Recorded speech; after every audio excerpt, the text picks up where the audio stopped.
الحمد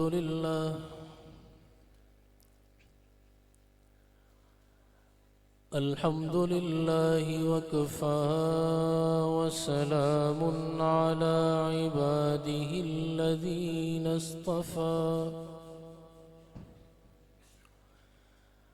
خصوصا على سيدنا ومولانا محمد المصطفى وعلى آله وأصحابه أجمعين أولي الصدق والصفاء. أما بعد فأعوذ بالله من الشيطان الرجيم. بسم الله الرحمن الرحيم. إن هذا القرآن يهدي للتي هي أقوم. وقال تعالى يريدون ليطفئوا نور الله بأفواههم والله متم نوره ولو كره الكافرون. وقال النبي صلى الله عليه وسلم إن هذه القلوب تصدع كما يصدع الحديد إذا أصابه الماء. قيل وما جلاؤها يا رسول الله؟ قال كثرة ذكر الموت وتلاوة القرآن أو كما قال عليه الصلاة والسلام. اللهم صل على محمد وعلى آل محمد كما صليت على إبراهيم وعلى آل إبراهيم إنك حميد مجيد.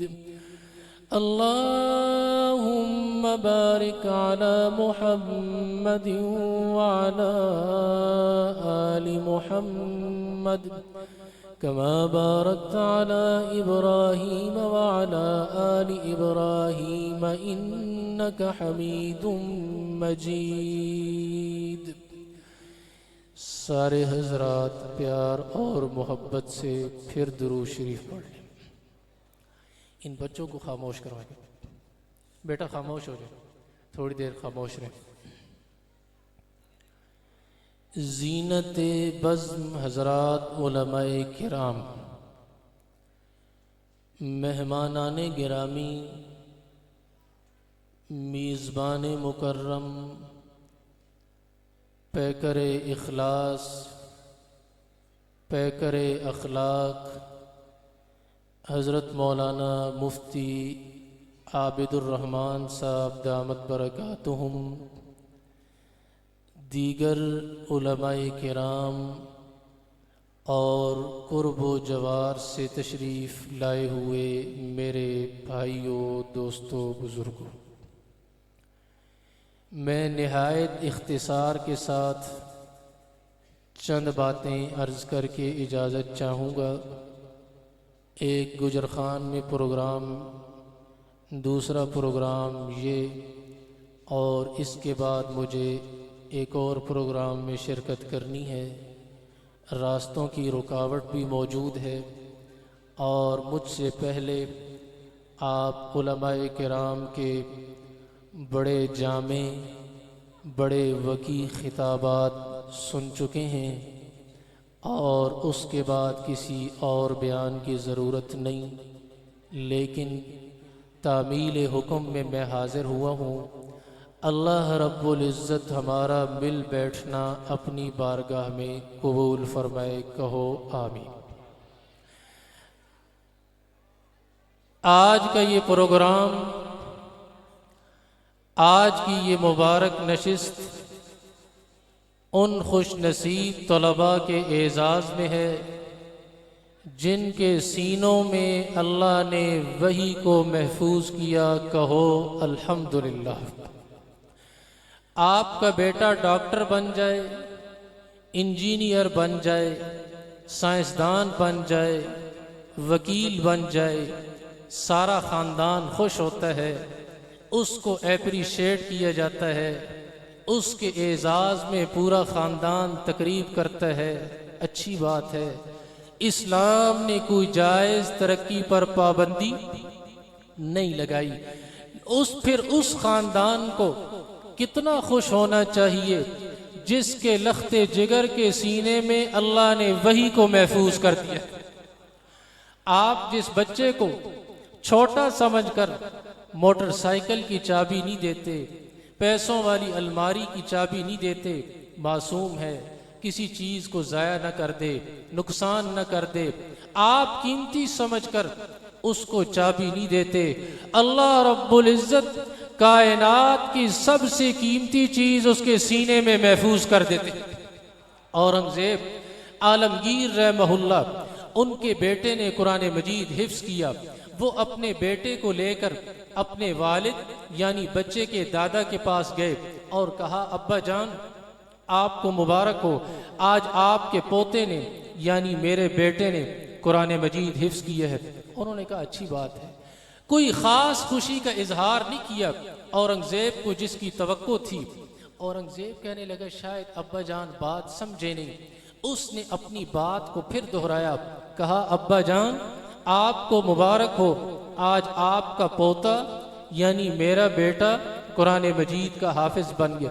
وہ کہنے لگے بیٹا بات تو میں سمجھ گیا ہوں، خوشی اور اعزاز کی بات ہے، لیکن یہ اعزاز تیرے لیے ہے، مجھے خوشی اس دن ہوگی جس دن میرا بیٹا یعنی تو قرآن کا حافظ ہوگا۔ اورنگزیب وہاں سے اٹھے، دل سے نکلی ہوئی بات اثر رکھتی ہے، پر نہیں مگر طاقت پرواز رکھتی ہے۔ اورنگزیب وہاں سے اٹھے اور آ کر، وقت کا بادشاہ ہے، غور کرو، وہاں سے آ کر قرآن مجید یاد کرنا شروع کیا۔ ٹھیک 1 سال کے بعد اپنے والد کے پاس واپس گئے اور کہنے لگے ابا جان آج آپ کو مبارک ہو، آپ کا بیٹا یعنی میں قرآن مجید کا حافظ بن گیا ہوں۔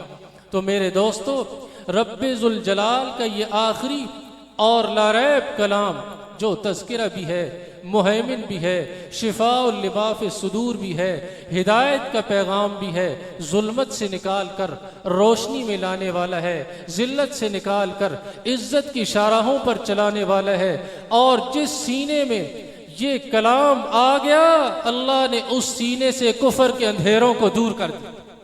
آپ صلی اللہ علیہ وسلم تشریف فرما ہے، مدینہ کا ایک بڑا جادوگر ضماد ازدی، مکہ کا ایک بڑا جادوگر ضماد ازدی آپ کے پاس آیا اور آ کر کہنے لگا میں نے آپ کی قوم کی باتوں کو سنا ہے، وہ آپ کے بارے میں کوئی عجیب عجیب باتیں کرتے ہیں، کبھی آپ نبوت کی باتیں کرتے ہیں، کبھی آسمانی کتابوں کی باتیں کرتے ہیں، کبھی جنت کے تذکرے کرتے ہیں، کبھی جہنم کے تذکرے کرتے ہیں، لگتا یہ ہے آپ پہ کسی نے جادو کیا ہے، اگر آپ چاہیں میں آپ کا علاج کروں، اللہ نے میرے ہاتھ میں شفا رکھی ہے، آپ ٹھیک ہو جائیں۔